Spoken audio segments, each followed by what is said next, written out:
Magandang hapon po. Tatanong ko po Dok kasi bago lang po ako inatake sa puso kasi ang sakit ko daw po ay hypotension. Mhm. Nung inatake po ako, nanghihina yung buong katawan ko. Tapos hanggang ngayon, minsan inaatake ako, hindi ako makatayo dahil sobrang lakas ng palpitate ng pulso. Kahit umupo, hindi pwede. Nanghihina ako. Umaabot ng 3 hanggang 4 na Ano araw. bang BP mo umaabot? Kasi nung inatake po ako, 80/50. Pero alam mo ba, kapag tutulog yung tao, 80/50 rin pag natutulog. Pag natutulog? Yes, bumabagsak ang pressure kasi nga hindi kailangan ng katawan mo na katulad nung gising ka. Kaya lang pag gising ka tapos ganyan ang may problema. Nagpa-check ka ba ng mga minsan meron sinasabi sa inyo magpapa-blood chem kayo para malaman kung kumusta yung hemoglobin nyo. Nagpa-blood chem. Na-admit po ako ng 5 days. Ang sabi po ng doktor, may dumi daw yung puso ko, pati yung mga ugat na maliliit. Yun nga, may bara daw. Kaya raw ganun. Ikaw ba nai-stress ka sa buhay? Ano bang ginagawa mo sa buhay? Ikaw ba ay nagtatrabaho, nasa bahay na lang? Nagtatrabaho po. Ano pong ginagawa nyo? Hindi na makatrabaho kasi mula nung inatake ako, magti 3 months na kasi. Ano ba naramdaman nung inatake ka? Ano na napakiramdaman mo? Parang kumirot yung puso ko, tapos yun, bigla akong namumutla, ang hihina. Okay. Tapos kumain kami ng tanghalian, biglang, yun, may kirot pa rin, biglang nasuka ako. Pagsuka ko, yun na, naghina na ako. Siyempre, nilabas mo na yung electrolytes at saka yung tubig, talaga manghihina ka. Kaya nga pag dinala ka sa ospital, hydration ang gagawin sa'yo. Electrolytes din So, kaya ka manghihina. At saka pag may nararamdaman nga kayo, sabi ko nga, tigilan muna kumain hanggat hindi bumabalik sa normal yung pakiramdam, hindi kayo kakain. Hayaan nyo yung katawan nyo mag-balanse kung ano yung sobra at yung kulang. Ang gagawin nyo lang salt and water, yan yung Umiinom ka ba ng tubig? Opo, Dok. Mula nung napanood ko po kayo nung makalawa, yun, nag-uminom na po ako ng Gaano karami? Sa isang araw? Yung yung isang litro. Opo. 1 litro lang? 1 litrong tubig na may asin po na... 1 litro lang? Opo, yun lang. Kulang yun. Kulang. Kapag umihi ka ba, every urinating, sometimes 300 to 500 ml nilalabas So wala rin, mga 2 ihi mo lang yun. Mga ilang litro po dapat ang iinumin ko po sa isang araw? Depende kung anong kailangan ng katawan, mararamdaman yun. Kaya nga, nagkakaroon ng mga ganyang sign na mga nahirapan ng puso bumomba kasi nga maputik na yung tinutulak. Imagine niyo nagbobomba yung puso pero ang tinutulak niya kasing lapot ng honey. Sa tingin mo makakapagtrabaho siya? Mapapagod din yung puso. Pwede nga huminto Opo. So, yun ang problema. Kaya nga pwede siyang huminto o pwedeng lumaki. Alin doon ang gusto mo? Hihinto, lalaki. Parehas. Ayaw ko parehas So, kaya nga, para free-flowing lang yung dugo, hindi hirap yung puso mag-pump, maglagay kayo ng pampalabnaw. Ano yun? Tubig. Bukod sa 1 litro na may asin na may asin na tubig, bukod din yung walang halong asin. Hindi. Lahat ng iinumin mo, mayroon ng salt and water na solution. Huwag ka nang iinom kasi every time na umiinom ka ng plain water, nilalabas mo rin yung mineral mo, kasama na rin yung sodium Opo. Hindi na nga po ako tinigil ko na nga rin yung gamot. Sabi ko, mamatay. Ganun din naman pala. Yan! So, ibig sabihin, naniniwala na kayo na merong Diyos na siya lang ang nakakaalam kung oras nyo na. Huwag yung panglahan.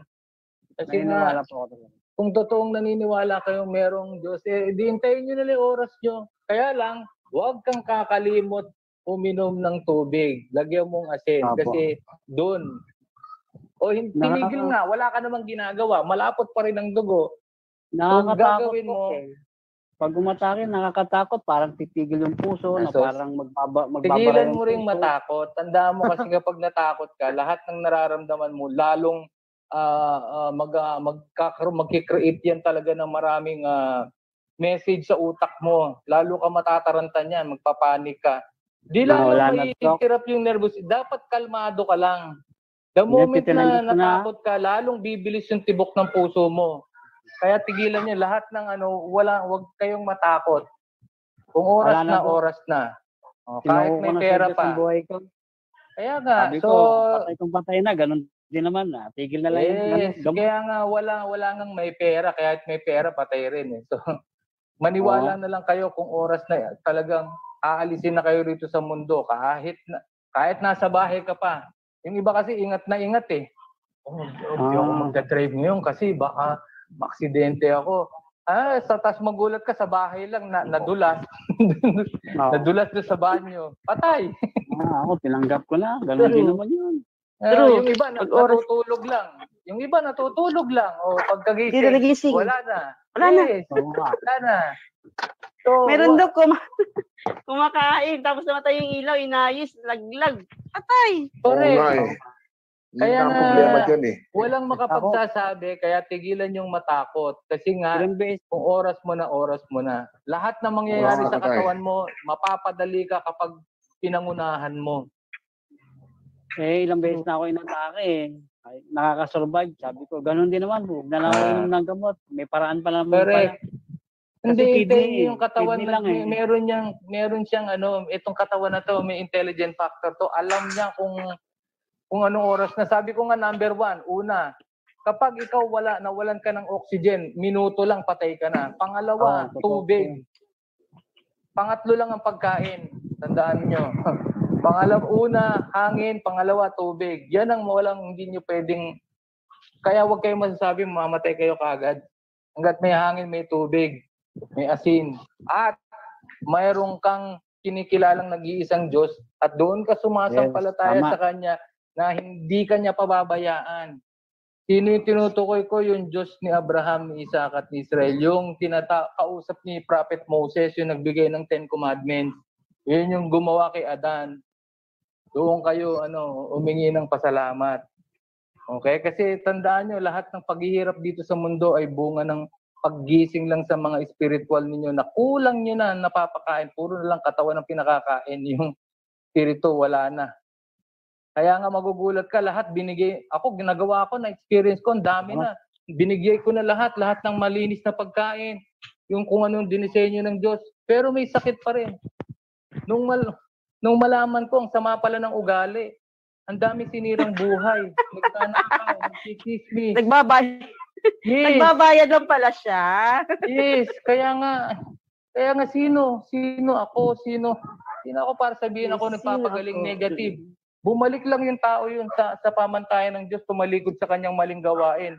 Nagsisi. Ano nangyari? Nagbilagro, gumaling. Correct. Yun pala ang problema, spiritual. Kasi nga ikaw ay espiritu. Ginawa ka ng Diyos, kawangis niya.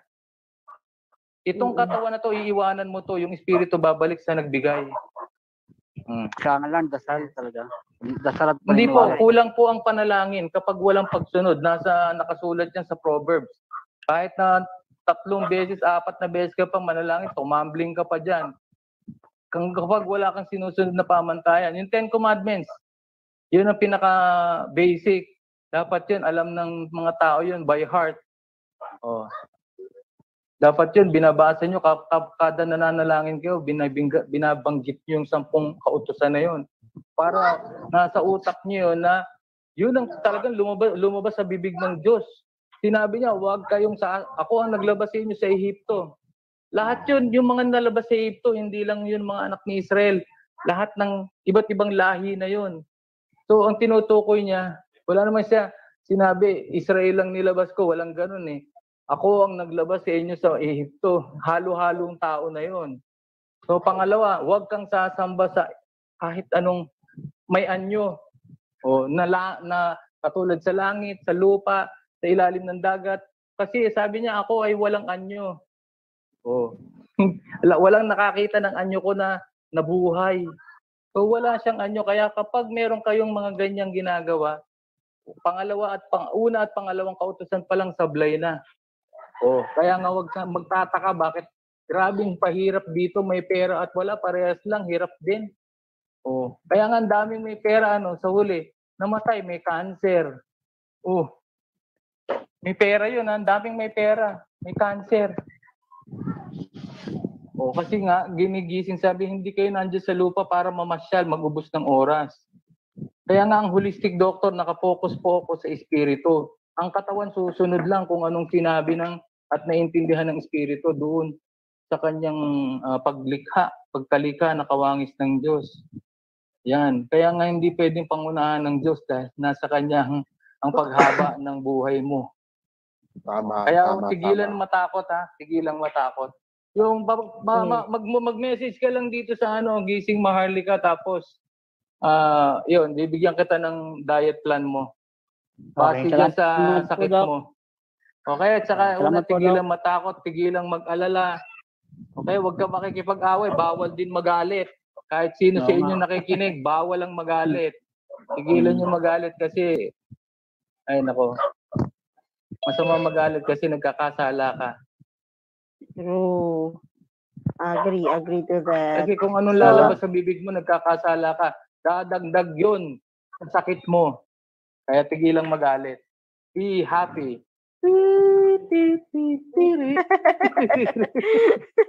Correct. Agree. Don't worry, be Salamat po, Doc. happy. Salamat po. Yes.